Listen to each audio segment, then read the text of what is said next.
ஓய்வின்றி பாடி துதிக்க பேரும் மன்னவனே உமக்கு.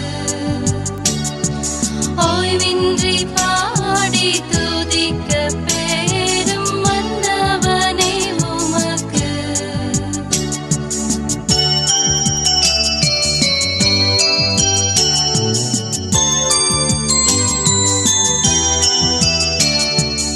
எத்தனை மகத்துவமுள்ள பதவி வேலைகள் எங்களுக்கு. எத்தனை மகத்துவமுள்ள பதவி வேலைகள் எங்களுக்கு. எத்தனை மதயவு நின் கிருபை எத்தனை ஆச்சரியம். எத்தனை மதயவு நின் கிருபை எத்தனை ஆச்சரியம்.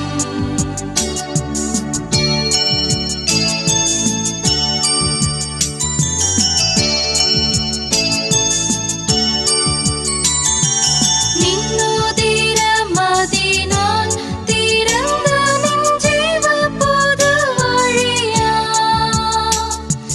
நின்னுதிர மதினால் திறந்த நின் ஜீவ பொது வழியா.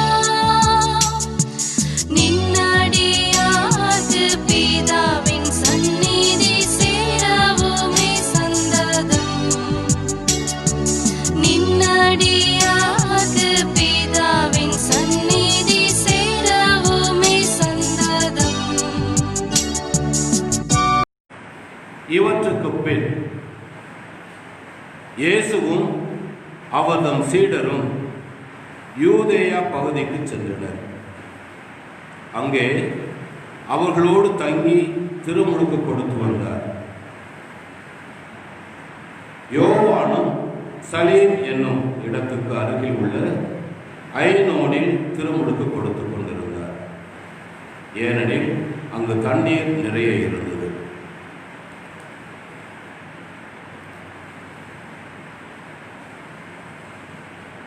மக்கள் அங்கு சென்று திருமுழுக்கு பெற்று வந்தார்கள். யோவான் சிறையில் அடைக்கப்படும் முன் இவ்வாறு நிகழ்ந்தது.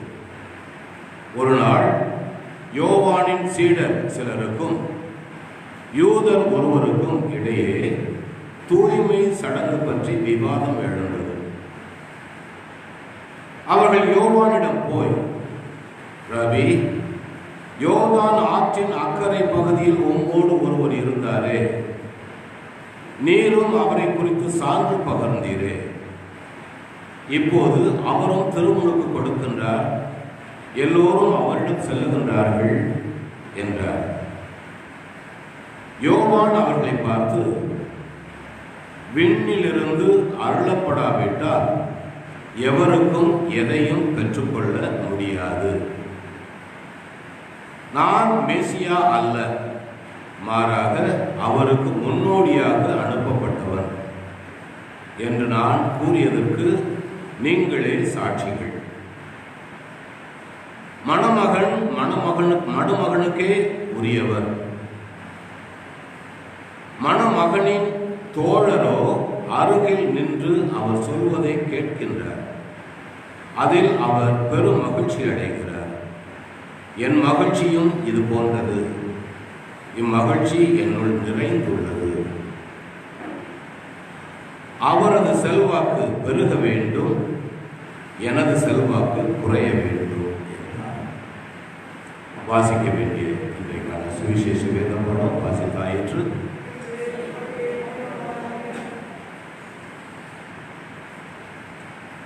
கிருபை நிறைந்த எங்கள் நல்ல தகப்பனே, இந்த அருமையான ஓய்வு நாளை நீர் ஆசீர்வதித்து அடியார்களோடு உங்களுடைய பிரசன்னத்தை தந்து உங்களுடைய திரு வார்த்தைகளை கேட்க செய்ததற்காக உமக்கு நன்றி கூறுகின்றோம் ஆண்டவரே. இப்பொழுது நாங்கள் வாசிக்க கேட்ட வேத பாடங்களை, வாசித்திருக்க வேண்டிய வேத பாடங்களையும் அடியார்களுக்கு அருளி அதன் மூலமாக இன்றைக்கான உங்களுடைய சித்தத்தை அறிந்து கொள்ள நீர் கொடுத்திருக்கின்ற விசேஷித்த நேரத்திற்காக நன்றி கூறுகின்றோம். இந்த நல்ல நாளிலே அடியார்களை நீர் ஆசீர்வதித்து அடியார்களுக்கென நீர் வைத்திருக்கின்ற உங்களுடைய சித்தத்தை அடியனை மூடி மறைத்து நீரை வெளிக்கொண்டு உம்முடைய சித்தத்தை கேட்கின்ற நாங்கள் கேட்பதோடு மட்டுமல்லாமல் அவற்றை எங்களது வாழ்க்கையில் வாழ்ந்து காட்ட ஆவியானவர் எங்களை வழிநடத்த வேண்டும் என்று எங்கள் ஆண்டவர் மீட்பருமான இயேசு கிறிஸ்துவின் மூலமாக மன்றாடுகிறோம் நல்ல பிதாவே. ஆமென். அமர்வோம். கிறிஸ்து இயேசுவில் மிகவும் பிரியமான சகோதரர்களே, சகோதரிகளே,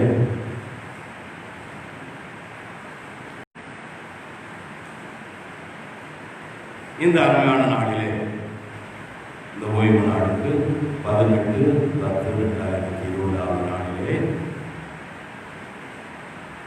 நமது பேராயத்தின் மூலமாக நமக்கு கொடுக்கப்பட்டிருக்கின்ற செம்பொருள், சிந்திப்பதற்கு என்று கொடுக்கப்பட்டிருக்கின்ற செம்பொருள் சாட்சியுள்ள சீடத்துவம். சாட்சியுள்ள சீடத்துவம், discipleship of witness. சீடத்துவம் அது சாட்சியுள்ள சீடத்துவமாக இருக்க வேண்டும்.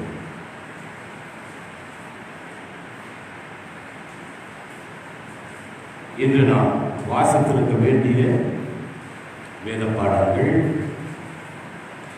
இன்று நாம் வாசிக்க கேட்டது முதல் வேத பாடங்கள் ராஜாக்களிலே எலியாவும் எலிஷாவும். எலியாவை பின்பற்றிய எலிஷா. இதேபோன்று இரண்டாவது வேத பாடமாக நாம் வாசித்திருக்க வேண்டியது தீத்து புத்தகத்தில் தீத்துவுக்கு எழுதிய நிறுவனத்திலே 2வது அதிகாரம் 1 முதல் 15 வரை உள்ள வசனங்கள். இறுதியாக இன்று நாம் வாசிக்கின்ற சுவிசேஷ வேத பாடம் இயேசுவை அவர் வளர வேண்டும், நான் குறைய வேண்டும் என்று தன்னையே தாழ்த்திய யோவான் சொன்னார்.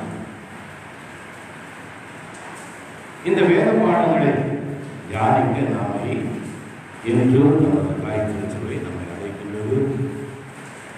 சீடர்கள் என்று சொல்லப்போனால் நமது இந்திய தேசத்திற்கு என்று சொல்லப்போனால் இந்திய தேசத்திலே அதிலும் தமிழ் மண்ணிலே சீஷர்கள் என்று சொல்லப்போனால் அது எல்லோருக்கும் தெரியும். மாணாக்கர்கள், கற்று அறிந்தவர்களிடமிருந்து கற்றுக்கொண்டிருப்பவர்கள், கற்று தேர்ந்தவர்களிடமிருந்து கற்றுக்கொள்ளுகின்றவர்கள் சீடர்கள்.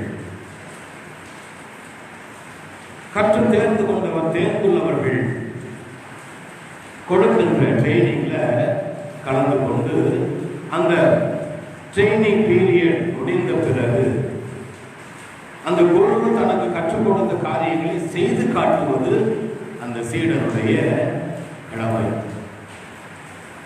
ஒவ்வொரு சீடனுடைய கடமை என்று சொல்ல போனால் கற்று தேர்ந்த குருவிடமிருந்து கற்றுக்கொண்ட காரியங்களை கற்றுக்கொண்டதோடு மட்டும் வைத்துக் கொள்ளாமல் அதை செய்து காட்டவும் வேண்டும். சிலம்பு வஸ்தாவி அப்படின்னு சொல்லுவாங்க. சிலம்பு வஸ்தாவிகிட்ட போய் சிலம்பம் கற்றுக் கொடுக்கின்ற பிள்ளைகளுக்கு அரங்கேற்ற நாள் என்று ஒன்று வைப்பார்கள். அந்த அரங்கேற்ற நாளிலே அந்த குருவுக்கு முன்பாக அவங்க கற்றுக்கொண்ட அத்தனை ஸ்டெப்ஸை அவங்க என்ன செய்யணும், செய்து காட்ட வேண்டும். அதே போன்ற சீடத்துவத்திற்காக நம்மை இன்று நமது காய்கறி சபை அழைக்கிறது.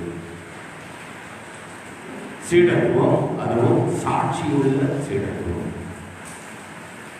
அப்போஸ்தலர் நடவடிக்கையிலே 1ஆம் அதிகாரம் 8வது வசனத்தை ஆரம்பிக்கிற அப்போஸ்தலர் நடவடிக்கை 1ஆம் அதிகாரம் 8வது வசனம். பரிசுத்த ஆவி உங்களிடம் வரும்போது நீங்கள் பலனடைந்து எருசலேமிலும் யூதேயா முழுவதிலும் சமாரியாவிலும் பூமியின் கடைசி எல்லை வரைக்கும் எனக்கு சாட்சிகளாய் இருப்பீர்கள், எனக்கு சாட்சிகளாய் இருப்பீர்கள் என்று யார் சொல்றது? தன்னோடு கூட இருந்து தான் யாருக்கெல்லாம் அவர் ட்ரைனிங் கொடுத்திருக்கின்றார், 3 வருடங்களாக யாருக்கெல்லாம் போதித்து கற்றுக் கொடுத்திருக்கின்றாரோ அவருடைய சீடர்களுக்கு சொல்லுகிறார். அதே போன்று மத்தேயு எழுதின நற்செய்தியிலே 28வது அதிகாரம் 18-19 வசனங்கள் இருக்கிறார்.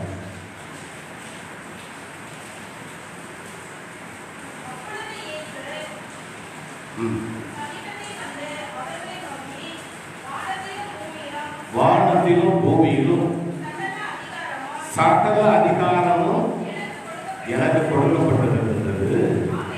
ஆகையால் நீங்கள் புறப்பட்டு போய் சகல ஜாதியரையும் சீஷராக்கி பிதா குமாரன் பரிசுத்த ஆவியின் நாமத்தினாலே அவர்களுக்கு ஞானஸ்நானம் கொடுங்கள். இதிலே சகல ஜாதிகளையும் சீஷராக்கி என்பதுதான் ஆண்டவர் இயேசு கிறிஸ்துவின் கட்டளை.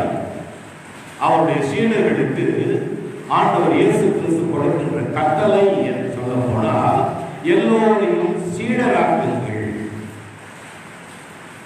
இப்ப ஆண்டவர் இயேசு கிறிஸ்து இந்த உலகத்திலே மனிதனாக பிறந்த அந்த நாளிலிருந்து இன்று இந்த காட்சி கொடுத்து தன்னுடைய சீடர்களுக்கு கொடுக்கின்ற கட்டளை வரை அவர் சம்பாதித்த சீடர்கள் எத்தனை பேர் தெரியுமா? 12. அவருடைய 33 வருடங்கள் வாழ்ந்த நாட்களிலே அவர் அவருடைய செயல்பாடுகளால், அவருடைய போதனையால், அவருடைய அற்புத காரியங்களால் அவர் சம்பாதித்த சீடர்கள் என்று சொல்ல போனால் அந்த 12 பேர். மொத்தம் எத்தனை பேர் இருந்தாங்க? 72 சீடர்கள் இருந்தார்கள் என்று சொல்வார்கள். இன்னும் எத்தனையோ அதிகம் பேர் அவரை பின்தொடர்ந்து வந்து கொண்டிருந்தார்கள் என்று சொல்வார்கள். திரளான கூட்டம் அவரை பின்தொடர்ந்து வந்து கொண்டிருக்கின்றது. நெருக்கடியான நேரம். அந்த அநேக வருடங்கள் இரத்தப்போக்கினால் கஷ்டப்பட்ட பெண் ஆண்டவருடைய ஆடையை தொட்டால் போதும் என்று வந்த பொழுது கூட என்னை யார் தொட்டது என்று கேட்கும் பொழுது இவ்வளவு பெரிய நெரிசலான கூட்டத்தில் உங்களை யார் தொட்டதுன்னு கேட்கிறீங்களே அப்படின்னு சீஷர்கள் அவரை கேட்கும் அளவிற்கு அவருக்கு பின்னால் திரளான கூட்டம் வந்து கொண்டிருந்தது. ஆனால் அவர்கள் எல்லோரும் ஆண்டவர் இயேசு கிறிஸ்து கற்றுக் கொடுக்க வந்த காரியங்களை கற்றுக்கொண்டதன்படி வாழப் போகின்றவர்களாக இல்லை என்பதை மிகவும் தெளிவாக ஆண்டவர் வெளிப்படுத்துகின்றார். இந்த 12 பேரை முதலிலே அழைத்து 2 பேராக பணிக்கு அனுப்புகின்றார். அடுத்து இன்னொன்று கூட கடந்த வாரத்திலே கேட்டோம். 72 பேரை அவர் அனுப்புகின்றார். 2 பேராக அனுப்புகின்றார்.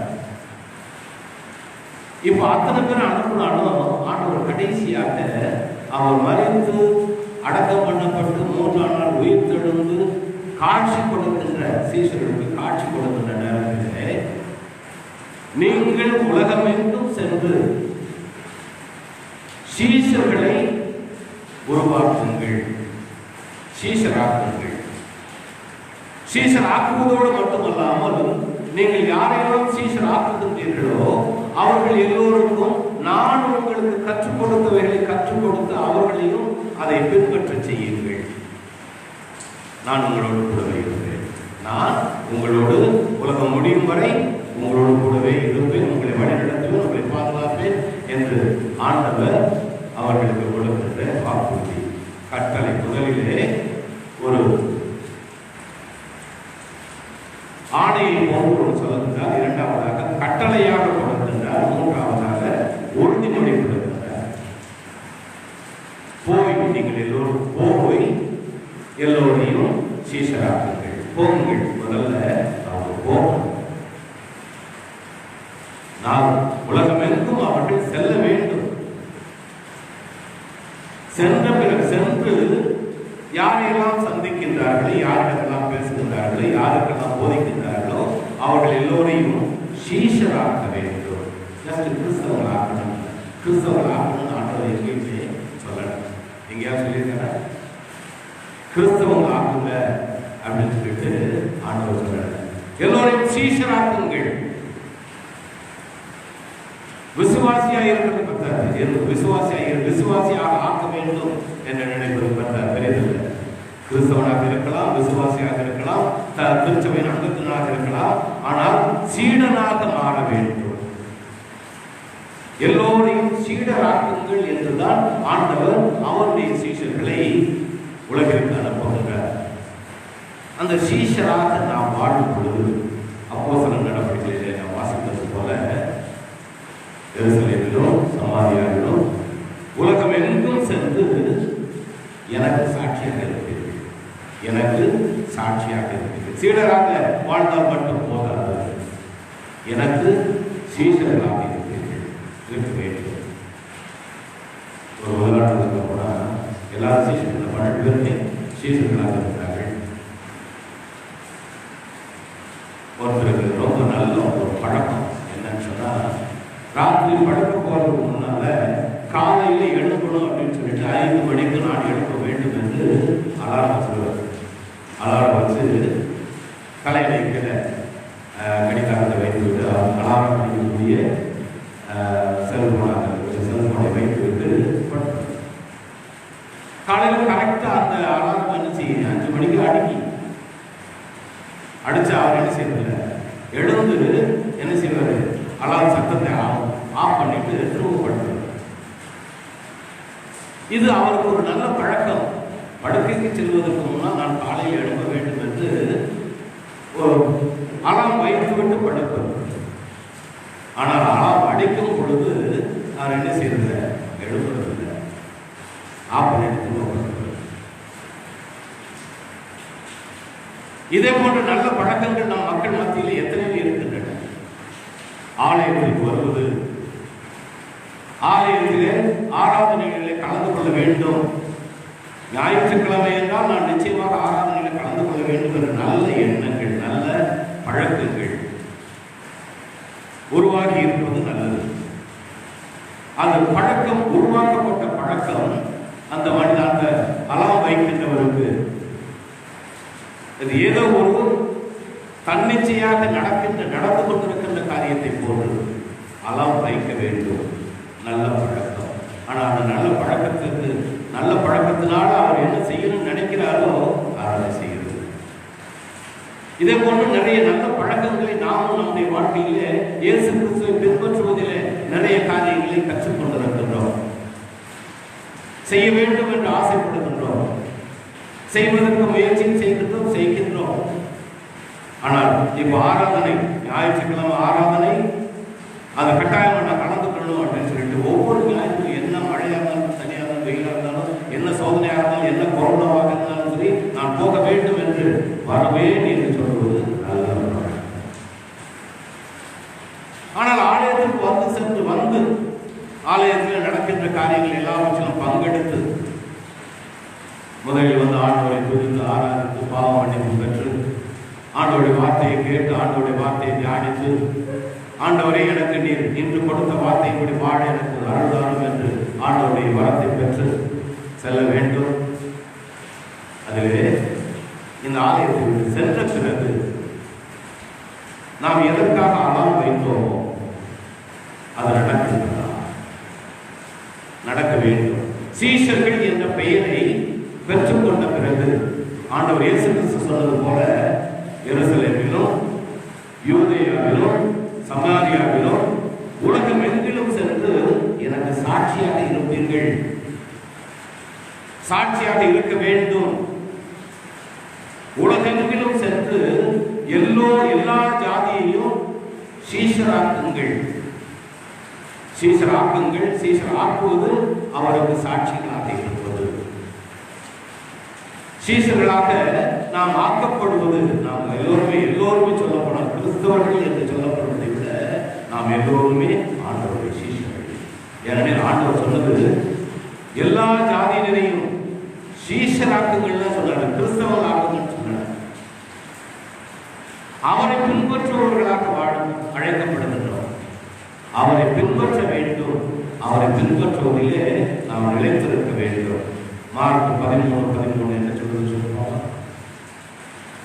மார்க் 13:13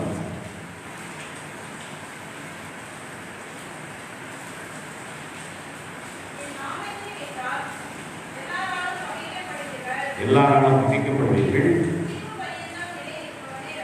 முடிவு பரியந்தம் நிலைத்திருப்பவனே ரட்சிக்கப்படுவான். முடிவு பரியந்தம் நிலைத்திருப்பவனே ரட்சிக்கப்படுவான் என்று சொல்லப்படுகிறது. அதே போன்று யோவான் நற்செய்தியிலே 8வது அதிகாரம் 31-32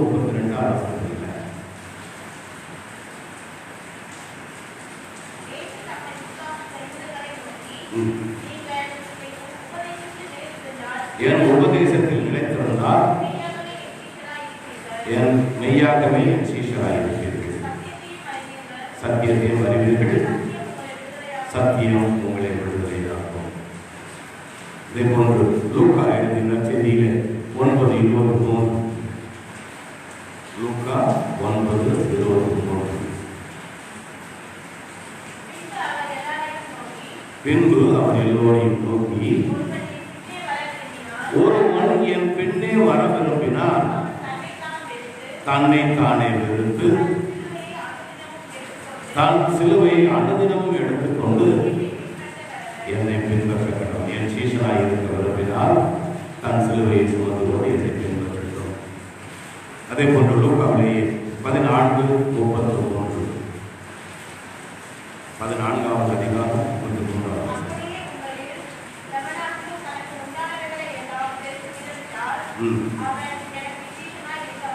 எனக்கு சீஷனாக இருக்க முடியாது. தனக்கு உண்டானவர்கள் என்று எல்லாம் என்னெல்லாம் இருக்கின்றதோ அவைகளெல்லாம் வெறுத்து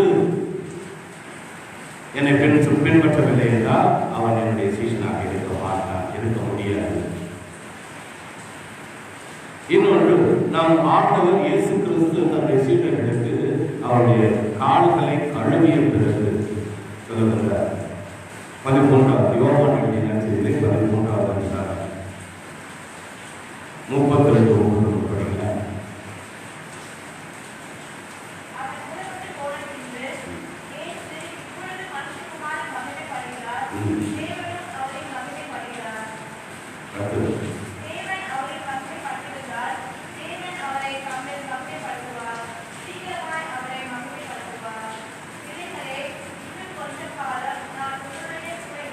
உங்களோடு கொஞ்ச காலம் கூட இருப்பேன், தேடுவீர்கள்.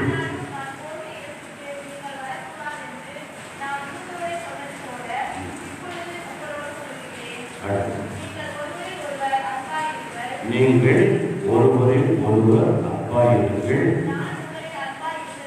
நான் உங்களில் அன்பாயிருந்தது போல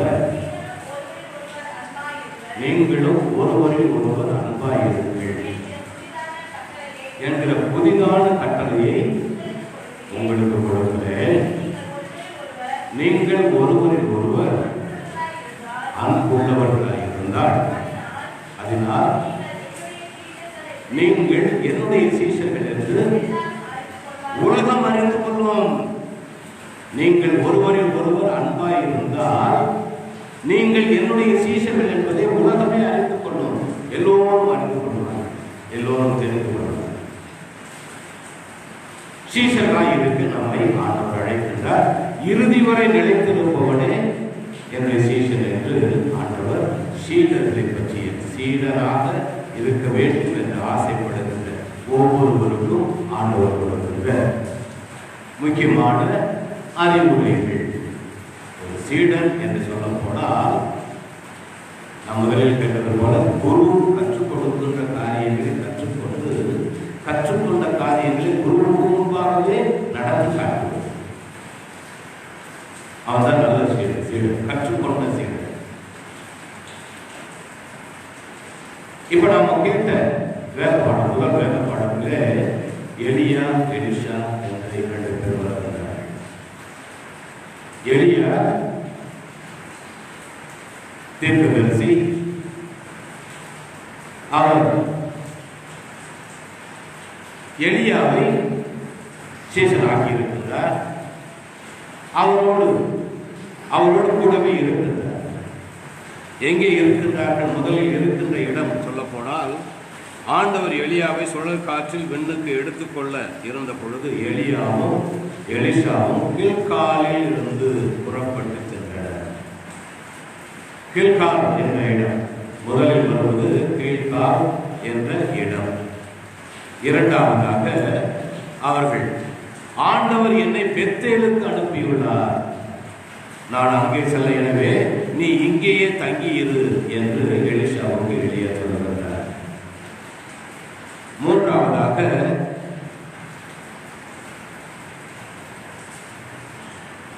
எலிஷா ஆண்டவர் என்னை எரிகோ நகருக்கு அனுப்பியுள்ளார், எனவே நீ இங்கேயே தங்கியிரு என்று சொல்லுகிறார். இறுதியாக என்னை ஆண்டவர் யோர்தானுக்கு அனுப்புகின்றார், நான் அங்கே செல்கிறேன், நீ இங்கேயே தங்கியிரு என்று சொல்லுகிறார். 4 இடங்களை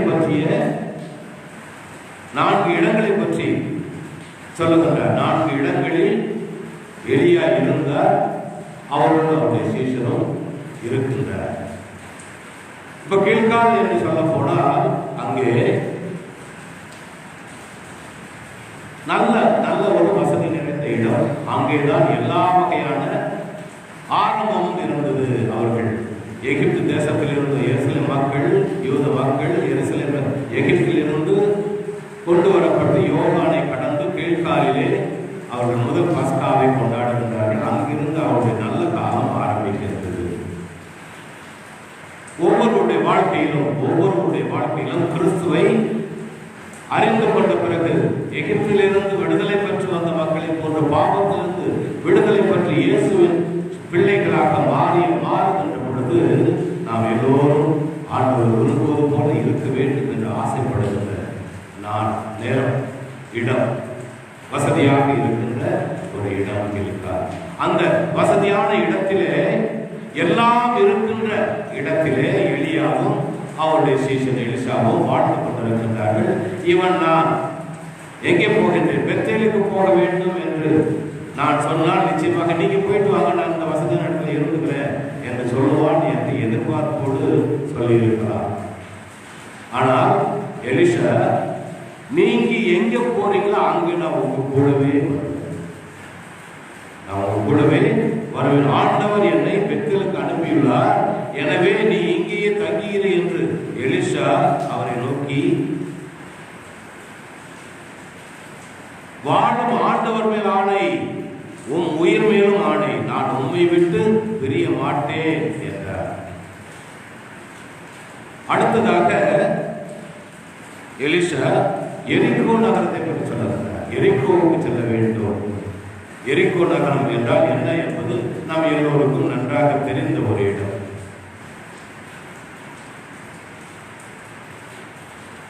ஆண்டவரால் சபிக்கப்பட்ட ஒரு இடம்.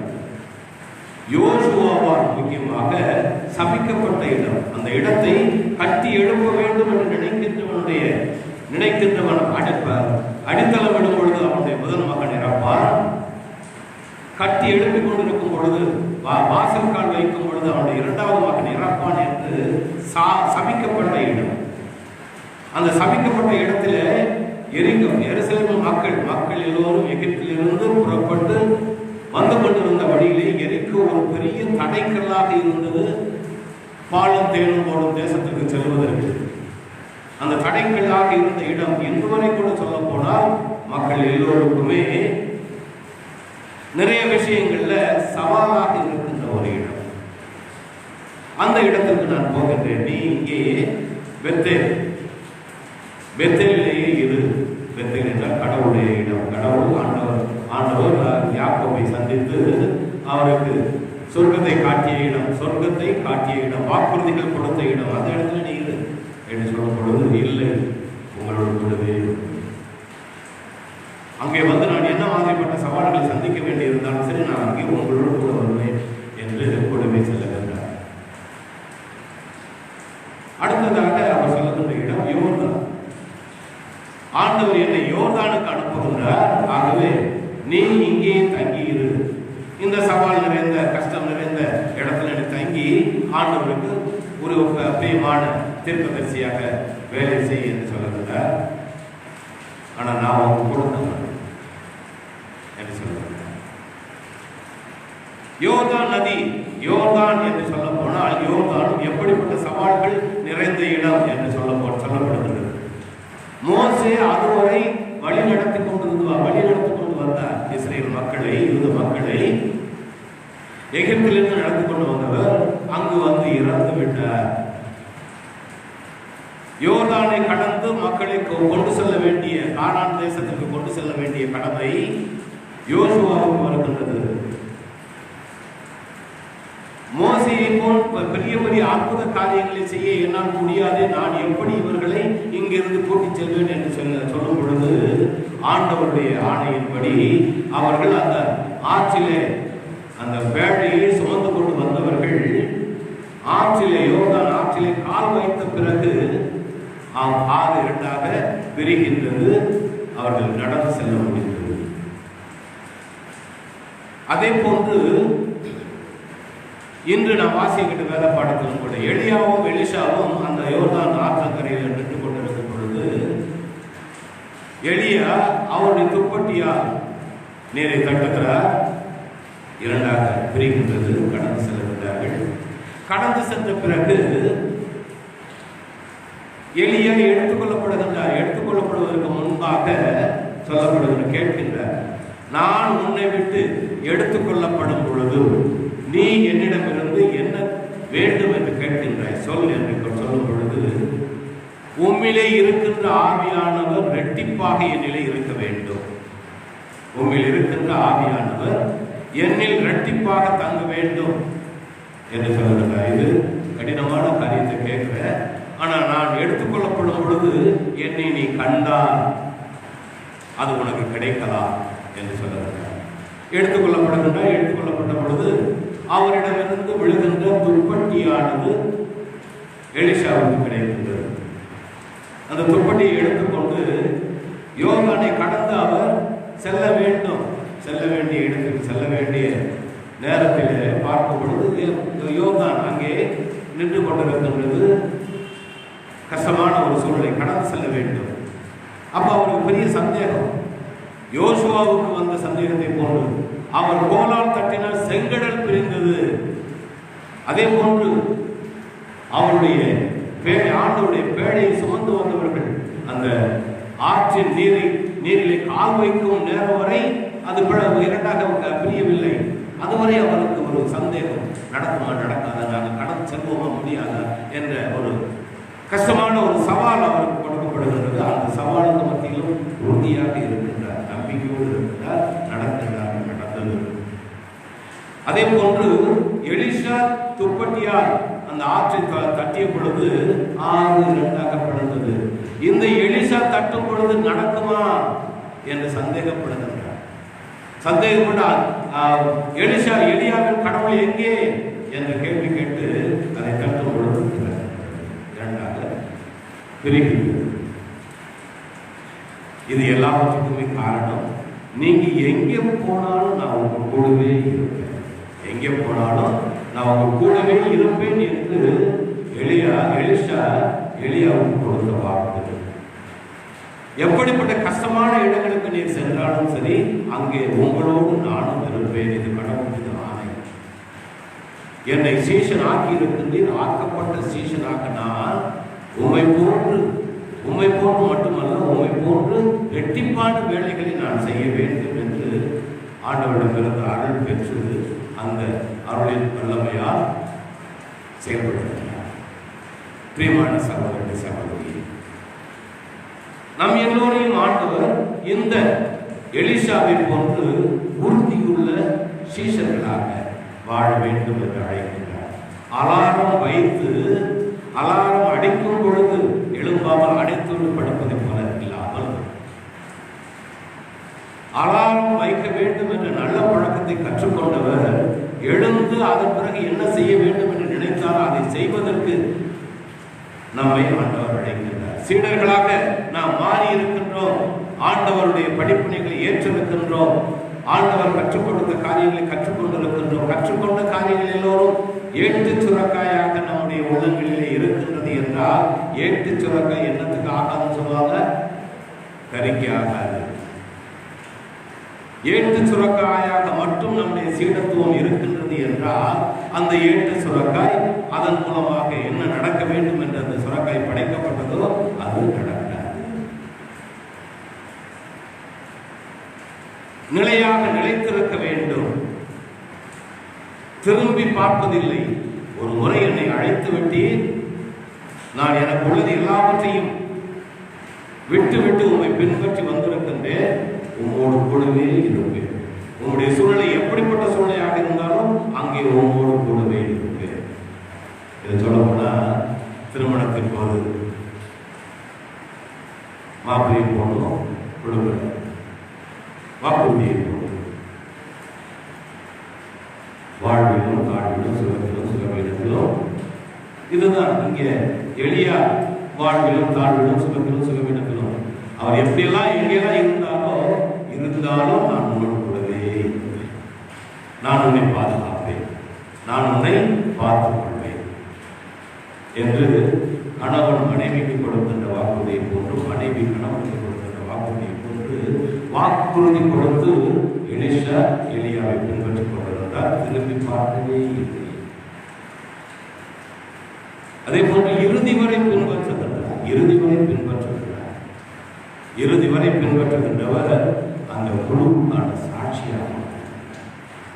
எலியா செஞ்ச அற்புத காரியங்களை விட அநேகம் அற்புத காரியங்களை, இறந்தவர்களையும் உயிரோடு எழுப்பியும் காட்டியிருக்கின்றார். தன்னுடைய குருவானவரை விட, குருவானவர் செய்த காரியங்களை விட இரட்டிப்பான ஆவியை பெற்றுக் கொண்டதால் அவரை விட இன்னும் அதிகமான ஆண்டவருக்கான ஊழிய காரியங்களிலே தன்னை ஈடுபடுத்தி செய்து கொண்டார். இதற்காகவே நாம் எல்லோரும் கிறிஸ்தவர்களாக அழைக்கப்பட்டிருக்கின்றோம். அழைக்கப்பட்டிருக்கின்ற கிறிஸ்தவர்கள் என்று சொல்லப்படுவதை விட சீஷர்களாக அழைக்கப்பட்டிருக்கின்றோம். ஆண்டவர் தன்னுடைய சீஷர்களுக்கு சொல்லி எல்லோரையும் சீடராக்குங்கள் என்றுதான் சொன்னாரே ஒழிய கிறிஸ்தவர்கள் என்ற பெயர், கிறிஸ்தவர்கள் என்ற பெயர் சீடர்களுக்கு அந்தியோக்கிய மக்களால் கொடுக்கப்பட்ட பெயர். அந்தியோக்கிய மக்களால் கொடுக்கப்பட்ட பெயர் கிறிஸ்தவர்கள் என்ற பெயர். அது அல்லாமல் அவர்கள் சீடர்களே. அவர்கள் யாரையெல்லாம் உருவாக்கினார்களோ அவர்கள் எல்லோரும் சீடர்களே. சீடர்களாகவே வாழ நாம் எல்லோரும் அழைக்கப்பட்டிருக்கிறோம். சீடர்கள் என்றால் ஆண்டவர் சொன்னது போல, நான் உங்களை அன்பு செய்தது போல நீங்களும் ஒருவரில் ஒருவர் அன்பாய் இருந்தால் நீங்கள் எல்லோரும் என்னுடைய சீடர்கள் என்று எல்லோரும் சொல்லுவார்கள். இதை விட எல்லாவற்றுக்கும் மேலாக ஆண்டவர் இன்று நமக்கு கொடுக்கின்ற ஒரு முக்கியமான பாடம் என்று சொல்ல போனால், யோவான் ஸ்நானியின் மூலமாக நமக்கு ஆண்டவர் கொடுக்கின்ற அருமையான வார்த்தை, அருமையான ஒரு சீடத்துவ நிலை. யோவான் நற்செய்தியிலே 3வது அதிகாரத்திலே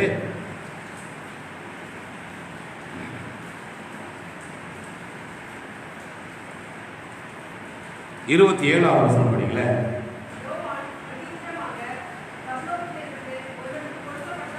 பரலோகத்தில் இருந்து ஒருவனுக்கு கொடுக்கப்பட்டாலேயே அவன் ஒன்றையும் பெற்றுக்கொள்ள மாட்டான். அடுத்தது தொடர்ந்து,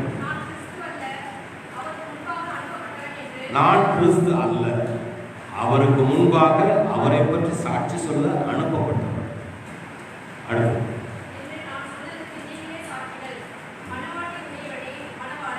மணவாட்டியை உடையவனே மணவாளன்.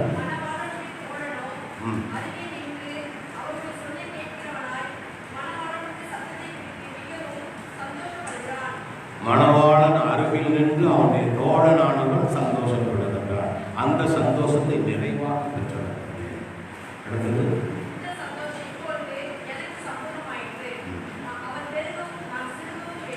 அவர் பெருகவும் நான் சிறுகவும் வேண்டும். அவரது செல்வாக்கு பெருக வேண்டும், எனது செல்வாக்கு குறைய வேண்டும். தன்னையே இழக்க, தன்னையே அர்ப்பணிக்கின்றார், முழுமையாக அர்ப்பணிக்கின்றார். ஆண்டவர் இயேசு கிறிஸ்துவுக்கு முன்பாக வழிகாட்டியாக, வழியை ஆயத்தம் பண்ணுபவராக அனுப்பப்பட்டவர் என்பதை ஏற்றுக்கொள்ளுகின்றார். ஆனால் ஆண்டவர் இயேசு கிறிஸ்து பப்ளிக்ல வர்றதுக்கு முன்னால மக்கள் எல்லோரும் இவரையே கிறிஸ்து என்று நினைக்கின்றார்கள். நினைக்கக்கூடிய அளவிற்கு அவருடைய பணி சிறந்து நடந்து கொண்டிருக்கின்றது. எல்லோருக்கும் ஞானஸ்நானம் கொடுத்து கொண்டிருக்கின்றார். அப்பொழுது அவர்கள் மற்றவர்கள் எல்லோரும் இவர்தான் கிறிஸ்து என்று நினைக்கும் பொழுது நான் கிறிஸ்து அல்ல, நான் கிறிஸ்து அல்ல. கிறிஸ்துவுக்காக வழியை ஆயத்தம் பண்ண வந்தவன், வழியை ஆயத்தம் பண்ண வந்தவன். அந்த வழியை ஆயத்தம் பண்ணுகின்ற நிலையிலே நான் அவர் வளர வேண்டும், நான் குறைய வேண்டும். அவர் வளர வேண்டும், நான் குறைய வேண்டும். அவர் வளர்வதற்காகவே வழியை ஆயத்தம் பண்ண வந்தவன். அவர் வளர வேண்டும், நான் குறைய வேண்டும் என்று தன்னுடைய செல்வாக்கை குறைத்து தன்னையே கடவுளுக்கு அர்ப்பணிக்கிறார். அவர் பெருக வேண்டும், நான் குறைய வேண்டும். எலிஷாவை போன்று நாமும் இறுதி வரை உறுதியாக இருக்க வேண்டும். அவருக்கு கற்றுக் கொடுத்த சீஷன், அவருக்கு கற்றுக் கொடுத்த குருவை போன்று சீஷன் அவருக்கு சாட்சியாக வாழ வேண்டும். மூன்றாவதாக சொல்ல போனால் தன்னையே இழந்தும் ஆண்டவருக்கு பிரியமான சீடராக வாழ வேண்டும் என்று சீடராக, சீடத்துவம், சாட்சியுள்ள சீடத்துவம். இப்போ நிறைய பேர் நம்ம என்ன செய்யறோம், நிறைய விஷயங்களை சொல்ல போனால் ஏதாவது ஆண்டவர் நான் ஹாஸ்பிட்டலில் இருந்தோம், சோறு கொடுத்தாரு, ஏதாவது ஒரு பெரிய ப்ராப்ளம் நம்ம வெளியே கொண்டு வந்துருந்தாருன்னா அதை சொல்லி சாட்சியாக சொல்ல வேண்டும். ஒரு தடவை சொல்லிட்டு பார்த்தாரு, சொல்றதை விட வாழ்வு காட்ட வேண்டும். இறுதி வரை வாழ்வு காட்ட வேண்டும். துன்பங்கள் வரும், வாழ்க்கையில் துன்பங்கள் உண்டு,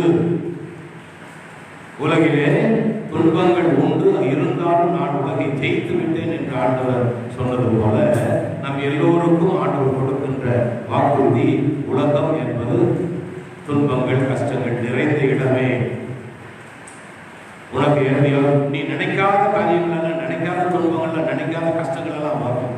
அவைகள் எல்லாவற்றிலும் இருந்து நாம் அணுகுமுறை, நம்முடைய அணுகுமுறை இருந்தது என்றால் நிச்சயமாக உலகிலே என்ன துன்பம் வந்தாலும் அதை நாம் மேற்கொள்ள முடியும், வெற்றி கொள்ள முடியும். எப்பொழுது ஆண்டவர் கூட இருக்கிறார். எலியாவுடைய துப்பட்டி எலிஷாவோடு கூட இருந்ததால் தண்ணீரை பிரிக்க முடிந்தது. ஆண்டவர் இயேசு கிறிஸ்துவின் அவர் அனுப்பிய தேவ வல்லமை, ஆவியானவரின் வல்லமை சீஷர்களோடு கூட இருந்ததால் அவர்கள் சொன்ன காரியங்கள் எல்லாவற்றையும் நிறைவேற்றி காட்ட முடிந்தது. இன்றும் நம்முடைய வாழ்க்கையிலும் என்ன கஷ்டம் துன்பம் வந்தாலும் அவைகள் எல்லாவற்றிலும் இருந்து அவருடைய உண்மையான சீடனாக நாம் வாழ வேண்டும் என்றால் நிச்சயமாக ஆண்டவர் சொன்ன அந்த ஆவியானவரின் வல்லமை நம்மில் நிலைவரமாக இருந்தது என்றார். 51வது சங்கீதத்திலே 10வது வசனம் படியே.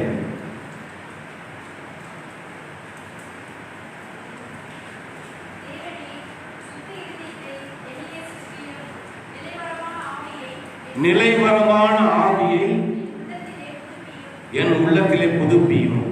ஆவியானவரை என்னிடமிருந்து எடுத்துக்கொள்ளாதேயும், நிலைவரமான ஆவியானவரை என்னில் புதுப்பியும் என்று தன்னுடைய பாவ அறிக்கைக்கு பிறகு ஆண்டவரிடம் அவர் கேட்பது, நிலைவரமான ஆவியானவரை எனக்கு தாரும் என்று தாவீது கேட்கிறார்.